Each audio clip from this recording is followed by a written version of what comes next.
बिस्मिल्लाहिर्रहमानिर्रहीम अस्सलाम वालेकुम रहमतुल्लाह। इमरान खान ने जब एहतजाजी कॉल दी तो कारकुन वर्ग का सपोर्टर जो है वो तो बड़ा जोश के साथ, बड़े ही वलवले के साथ और बड़े ही अपना पूरा जोश और जज्बे के साथ इमरान खान की कॉल के ऊपर बाहर निकलने के लिए तैयार था। और उसने कहा कि बिल्कुल हम पहुँचेंगे और पहुँचकर इमरान खान की रिहाई को वाकई में हम यकीनी बनाएंगे।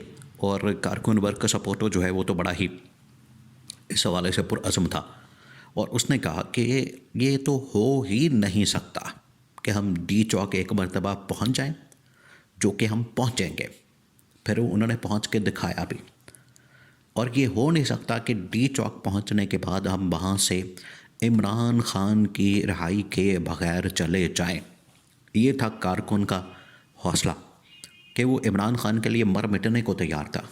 इमरान खान के लिए वहाँ पर दिन और रात, गर्मी और सर्दी, हर किस्म का मौसम, उसकी सख्तियाँ, वहाँ पर शेलिंग, वहाँ पर हर किस्म की जो सख्तियाँ होती हैं बाहर सड़क के ऊपर, वहाँ पर अगर आपने दिन रात गुजारने हो तो वहाँ पर काफ़ी सख्त हो जाता है।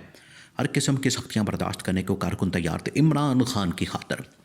लेकिन अगर वहाँ पर लीडरशिप मौजूद ना हो, अगर वहाँ पर पार्टी की लीडरशिप ना हो, अगर वहाँ पर पार्टी के लोग ना हों, अगर वहाँ पर पार्टी के इर्द गिर्द दाएँ बाएँ जितने लोग हैं वो ना हों, उसकी वजह से क्या होगा, फिर कारकुन मायूस हो जाता है। देखें, आज से 1-2 दिन पहले सूरत हाल बिल्कुल मुख्तलिफ थी, आज बिल्कुल मुख्तलिफ हो चुकी है। अब पीटीआई की लीडरशिप को इस हवाले से बड़ा सोचने की ज़रूरत है, उनको बड़ा काम करने की ज़रूरत है, उसके हवाले से सोच विचार करने की ज़रूरत है कि आखिरकार ये जो इनके इक़दामात हैं, ये जो करते हैं कारकुन के साथ, वर्कर के साथ, सपोर्टर्स के साथ, ये अब इनके अपने गले पड़े हैं और कारकुन का जो एतमाद इनके ऊपर से उठ रहा है, कारकुन जो है वो इनसे बाकी हो रहा है। क्योंकि आज से 1-2 दिन पहले, 2-4 दिन पहले ये ख़ास तौर पर इस एहतजाज के बाद जो डी चौक के अंदर ख़ास तौर पर किया गया, डी चौक पर आने से पहले कारकुन वर्कर सपोर्टर्स तो गालियां दे रहा था हुकूमत को बुरा भला कह रहा था, हुकूमत के ख़िलाफ़ नारे लगा रहा था, हुकूमत की माँ बहन एक कर रहा था, हुकूमत को गालियां दे रहा था। लेकिन जब डी चौक के अंदर पहुँचे, डी चौक के पर पहुँचने के बाद जब पीटीआई की लीडरशिप वहाँ से भाग गई, गायब हो गई, बल्कि पहुँची नहीं। आप देखें, 2 तो वहाँ पर लोग मौजूद थे, एक तो अली मीन गन्नापुर था या फिर बुशरा बीबी थी, और बाकी जितनी लीडरशिप जो थोड़ी बहुत वहाँ पर मौजूद थी, जिसमें एमपी एमएनए वगैरह लोग शामिल थे, वो तो बहुत सारे इलाकों से तो खैर पहुँचे ही नहीं, पहली बात।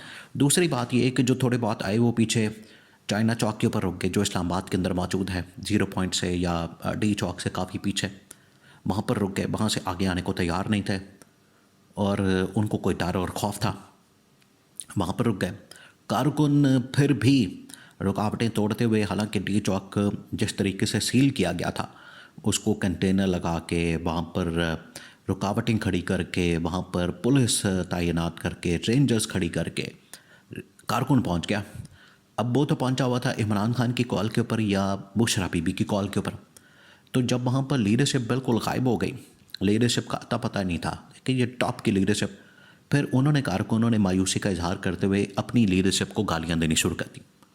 ना उसमें असद कैसर नज़र आ रहा है, ना उमर अयूब खान नज़र आ रहा है, ना शेख वक्कास अकरम नज़र आ रहा है, ना बैरिस्टर गौहर नज़र आ रहा है, ना उसके अंदर अफजल मरवत नज़र आ रहा है, ना उसके अंदर अली मोहम्मद ख़ान नज़र आ रहा है, ना उसके अंदर, यानी आप कोई एक लीडर का नाम ले लें इस वक्त जो पार्टी के अंदर मौजूद है, जो पार्टी की इस वक्त क़यादत उनके पास है, उनके हाथ में है, चलें आप 10 एमएनए जो टॉप लेवल के हैं वो निकाल के बाहर आप खड़े करते हैं, कोई एक मौजूद नहीं था वहाँ पर बंदा, जिसकी वजह से पीटीआई की लीडरशिप के ऊपर जो ये कारकुन है उसने बड़े गुस्से का इजहार किया। अब कारकुन ये कह रहा है कि कहीं हमारे साथ धोखा तो नहीं हो गया, कहीं हमारे साथ 2 नंबरी तो नहीं हो गई। ये कारकुन क्या, असल में तो ये धोखा इमरान खान के साथ किया गया है। इमरान खान जो कि बिल्कुल तैयार था और रेडी था इनकलाब बर्पा करने के लिए, पाकिस्तान में इनकलाब लाने के लिए, और उसको पता था कि पाकिस्तान में अब इनकलाब का वक्त आ चुका है और यही वो वक्त है, यही राइट टाइम है। लेकिन जब लोहा गर्म होता है तो फिर उसी वक्त ही आपको उसके ऊपर ज़रब लगानी पड़ती है, फिर वो लोहा आप तोड़ते हैं। लेकिन और इस वक्त लोहा गर्म हो गया था, हालात बड़े गर्मा दिए गए थे, इमरान खान ने माहौल बड़ा गर्म कर दिया था। यही वो मौका था कि आखिरी एक धक्का मारना था और हुकूमत ने फारिग हो जाना था।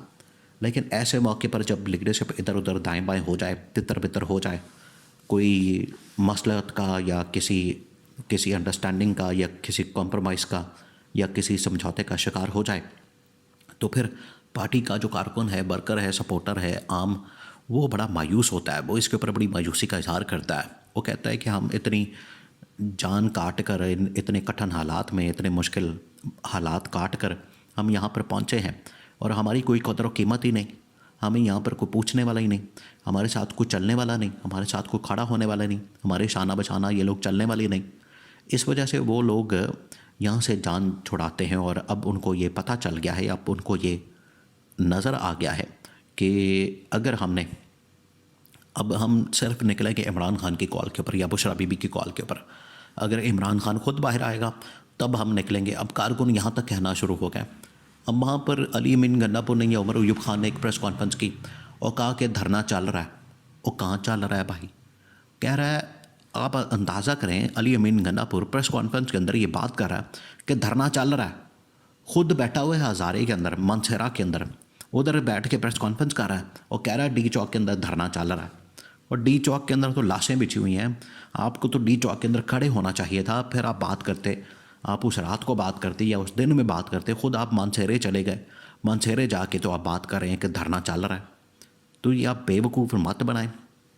इमरान खान ऐसे नहीं इनके ऊपर गुस्से का इजहार करता है, इमरान खान ऐसे नहीं इनके ऊपर बरहमी का इजहार करता कि ये जाके बाहर जो लीडरशिप मौजूद है, ये इमरान खान को भी बेवकूफ़ बनाते हैं, ये पब्लिक को भी बेवकूफ़ बनाते हैं, लोगों को भी बेवकूफ़ बनाते हैं। और आप ज़्यादा देर तक अब लोग बेवकूफ़ नहीं बन सकते, ज़्यादा देर तक लोगों को बेवकूफ़ नहीं बनाया जा सकता। लोगों ने देख लिया कि यहाँ पर किस तरीके से दो नंबरी की जाती है और लोग अब इमरान खान के साथ धोखा करने के लिए तैयार नहीं है। लेकिन ऊपर जो लीडरशिप है वो असल में धोखा करती है, वो दो नंबरी करती है। वो कोई ऐसी फिल्म चलाती है, ऐसी ड्रामेबाजी करती है जिसकी वजह से ये धोखा जो है वो आखिरकार लीडरशिप इमरान खान को दे रही है। तो ये पीटीआई खुद अपने साथ जुल्म कर रही है। एक तो जुल्म सह भी रही है, फिर अपने ऊपर भी जुल्म कर रही है। तो इनका जो इलाज है वो तो वही था कि आखिरी वक्त पर आपने धक्का देना था, उस वक्त आप भाग गए, दौड़ गए। तो अब इमरान खान की कॉल का इंतज़ार कर रहे हैं लोग कि इमरान खान इसके ऊपर क्या कॉल देता है, क्या रद्द-ए-अमल देता है, इमरान खान की जानिब से क्या इसके ऊपर रिस्पॉन्स आता है। उसके बाद फिर अगले लाए अमल के मुतालिक इमरान खान ही ऐलान कर सकता है।